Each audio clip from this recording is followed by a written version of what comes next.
சென்னை புறநகரில் தண்டவாளத்தில் மழைநீர் தேங்கியுள்ள நிலையில் ரயில் போக்குவரத்து பாதிக்கப்பட்டுள்ளது. இது குறித்து நமது சென்னை செய்தியாளர் பிரசாத்திடம் கூடுதல் தகவல்களை கேட்டு தெரிந்து கொள்ளலாம். பிரசாத், வணக்கம். தற்பொழுது சென்னையில் இந்த மழையின் காரணமாக ரயில்கள் இல்லாமல் ஆங்காங்கே நிறுத்தி வைக்கப்பட்டிருக்கிறது என்ற தகவல் கிடைத்திருக்கிறது. அது மட்டும் இல்லாமல் அங்கே தண்டவாளங்களில் நீர் தேங்கி இருக்கிறதாகவும் ஒரு தகவல் வந்திருக்கு.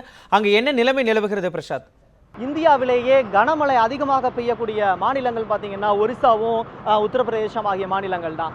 வட மாநிலங்களில் தான் பெரிய அளவில் கனமழை காரணமாக ரயில் போகக்கூடிய தண்டவாளங்களில் அதிகமான அளவில் நீர் தேங்கி இருக்கக்கூடிய காட்சியை உங்களால் பார்க்க முடியும். அதை தாண்டி தமிழகத்தில் இன்னைக்கு கடந்த 5 நாட்களாக பெய்த மழையின் காரணமாக கனமழையின் காரணமாக ரயில்களில் தமிழகத்திலிருந்து தென் மாவட்டங்களுக்கு சென்னையிலிருந்து தென் மாவட்டங்களுக்கு செல்லக்கூடிய ரயில்களாகட்டும், சென்னை சென்ட்ரல்லிருந்து வட மாநிலங்களுக்கு செல்லக்கூடிய ரயில்களாகட்டும் கிட்டத்தட்ட பார்த்தீங்கன்னா இன்றைக்கி காலையிலேருந்து தாம்பரத்துலேருந்து போகக்கூடிய நிறையா ட்ரெயின்ஸ் பிளாக் ஆகி நின்றுட்டு இருக்கு. அது மட்டும் இல்லாமல் இன்றைக்கி காலையில் 10 மணிக்கு சென்னை சென்ட்ரல்லேருந்து பெங்களூர் செல்லக்கூடிய பிருந்தாவனம் எக்ஸ்பிரஸ் கேன்சல் ஆகிருக்கு. அது மட்டும் இல்லாமல் வெஸ்ட் கோஸ்ட் எக்ஸ்பிரஸ் அப்படின்னு சொல்லப்படக்கூடிய மங்களூர் வரைக்கும் செல்லக்கூடிய ரயிலும் கேன்சல் ஆகிருக்கு. இப்போ நீங்கள் பார்க்கக்கூடிய காட்சி மிகவும் அரிதான காட்சி. சென்னையில் இந்த மாதிரி பதிவாகிறது கஷ்டம். பார்த்தீங்கன்னா சென்னை எக்மோரில் பார்த்தீங்கன்னா ஒரு ட்ரெயின் தண்டவாளத்தில் நின்றுட்டு இருக்கு. அந்த ட்ரெயின் பார்த்தீங்கன்னா டோட்டலாக அது இயங்க முடியாமல் சிரமத்துக்குள்ளாகிட்டு இருக்காங்க அதை இயக்கக்கூடிய இயக்குநர்கள். இப்போ பார்த்தீங்கன்னா தண்டவாளத்தில் பார்த்தீங்கன்னா ஃபுல்லாக தண்ணி நிரம்பி இருக்கு. இப்போ இங்கே ரயில்வே அதிகாரிகள் இந்த தண்ணியை எப்படி வெளியேற்றுறது அப்படிங்கிறதுல மிகுந்த சிரமத்துக்குள்ளாயிருக்காங்க. காலையிலேருந்து சென்னை சென்ட்ரல்லேருந்து கிளம்பக்கூடிய 2 ரயில் கேன்சல் ஆகிருக்கு. அது மட்டும் இல்லாமல் தாம்பரத்தில் பார்த்தீங்கன்னா தாம்பரத்துலேருந்து சென்னை பீச் ஸ்டேஷன் வரைக்கும் போகக்கூடிய நிறையா எலக்ட்ரிக் ட்ரெயின்ஸும் கேன்சல் ஆகிருக்கு. இது மட்டும் இல்லாமல் ஒவ்வொரு பருவ காலகட்டத்திலையுமே அரசு தமிழக அரசுக்கு இந்த மாதிரி ஒரு இக்கட்டான சூழ்நிலை இருந்ததே கிடையாது. ஒவ்வொரு பருவமழையின் போதும் ரொம்ப தீவிரமாக மழை பெஞ்சாலும் அதை நீக்கிறதுக்கு வடிகால் அமைப்பாங்க. அது மட்டும் இல்லாமல் ஏரிகளை தூர்வாருவாங்க. இப்படி பல்வேறு சமயங்களில் இந்த மாதிரி இடர்பாடுகள், பேரிடர் மேலாண்மை சமயங்கள்லையும் அதிகமான அளவில் இடர்பாடுகளை சந்திக்கக்கூடிய அளவில் தமிழக அரசு தயாராக தான் இருக்குது. அது மட்டும் இல்லாமல் இந்த தடவையும் அதுக்குண்டான ஏற்பாடுகளை பண்ணியிருக்காங்க.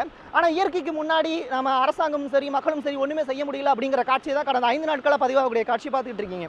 இப்போ நீங்கள் பார்க்கக்கூடிய காட்சி பார்த்தீங்கன்னா இந்த சென்னை எக்மோரில் தண்டவாளத்தில் தண்ணி தேங்கி இருக்கிறதுனால அந்த தண்ணியை வெளியேற்றுறதுக்கு ஒரு பம்பு மூலிமா வெளியேற்றிட்டு இருக்காங்க. இந்த வெளியேறக்கூடிய காட்சி பார்த்தீங்கன்னா ஃபுல்லாக இங்கே இருக்கக்கூடிய தண்ணியை மோட்டர் பம்பு மூலிமா வெளியேற்றிக்கிட்டு இருக்காங்க.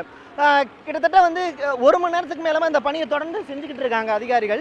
அது மட்டும் இல்லாமல் பார்த்தீங்கன்னா சென்னை எக்மோரில் பொறுத்தளவில் இந்த மாதிரி ஒரு அரிதான காட்சி பார்க்கவே முடியாது. ஒரு தண்டவாளத்திலிருந்து இருக்கக்கூடிய தண்ணியை வெளியேற்றிக்கிட்டு தொடர்ந்து அதிகாரிகள் மிகவும் சிரமத்துக்குள்ளாயிருக்காங்க. ஏற்கனவே பார்த்தீங்கன்னா சென்னை சென்ட்ரல்லேருந்து பிருந்தாவனம் எக்ஸ்பிரஸ் கேன்சல் ஆகிருக்கு அப்படின்னு சொல்லியிருந்தேன். வெஸ்ட் கோஸ்ட் ரயிலும் கேன்சல் ஆகிறதுக்கான வாய்ப்புகள் அதிகமாக இருக்குது.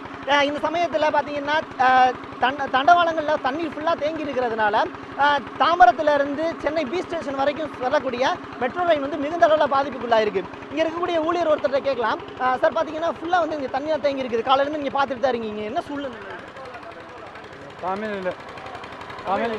ஓகே, ஹிந்தியில் சொல்லுங்கள். ஓகே, இன்னொரு ரயில்வே அதிகாரி ஒருத்தர் நம்மகிட்ட இருக்காங்க, அவங்ககிட்ட கேட்கலாம். சார், காலையிலேருந்து ஃபுல்லாக இங்கே தண்டவாளத்தை தண்ணி தேங்கி இருக்கிறத பார்த்துட்டு தான் இருக்கீங்க. என்ன சூழ்நிலை? அதாவது தொடர்ந்து ஒரு 6 நாளாக மழை பெய்யறதுனால அது போக்குவரத்தெல்லாம் பாதிக்குது. 2வது தண்ணி எடுத்துக்கிட்டு தான் இருக்கிறோம். இருந்தாலும் கூட தண்ணி மயமாக தான் இருக்குது.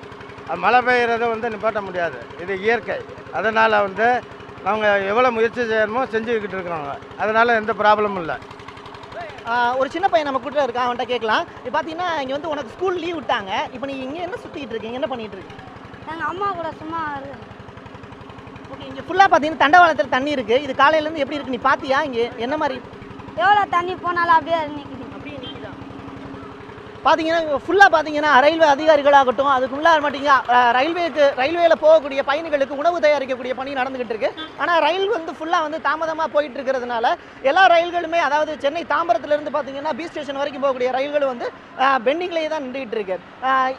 ஏகப்பட்ட ரயில்கள் கேன்சல் ஆகிறதுக்கான வாய்ப்புகளும் அதிகமாக இருக்குது. எக்மோர்லேருந்து தென் மாவட்டங்களில் போகக்கூடிய ரயில்கள் பெரிய அளவில் தாமதம் இல்லை அப்படின்னு சொல்லப்பட்டாலும் சென்னை சென்ட்ரல்லிருந்து வட மாநிலங்களில் செல்லக்கூடிய ரயில்கள் அதிகமான அளவில் பாதிப்புக்குள்ளாக இருக்கிறது நமக்கு தகவல் கிடைச்சிருக்கு. நிச்சயமாக பிரசாத், அதாவது எழும்பூர் இந்த ரயில் நிலையத்தில் எந்த அளவுக்கு பாதிப்புகள் இருக்கு அப்படிங்கிறத களத்திலிருந்தே நேரடியாக விரிவான தகவல்கள் கொடுத்தீங்க. உங்களுடைய தகவல்களுக்கு நன்றி பிரசாத்.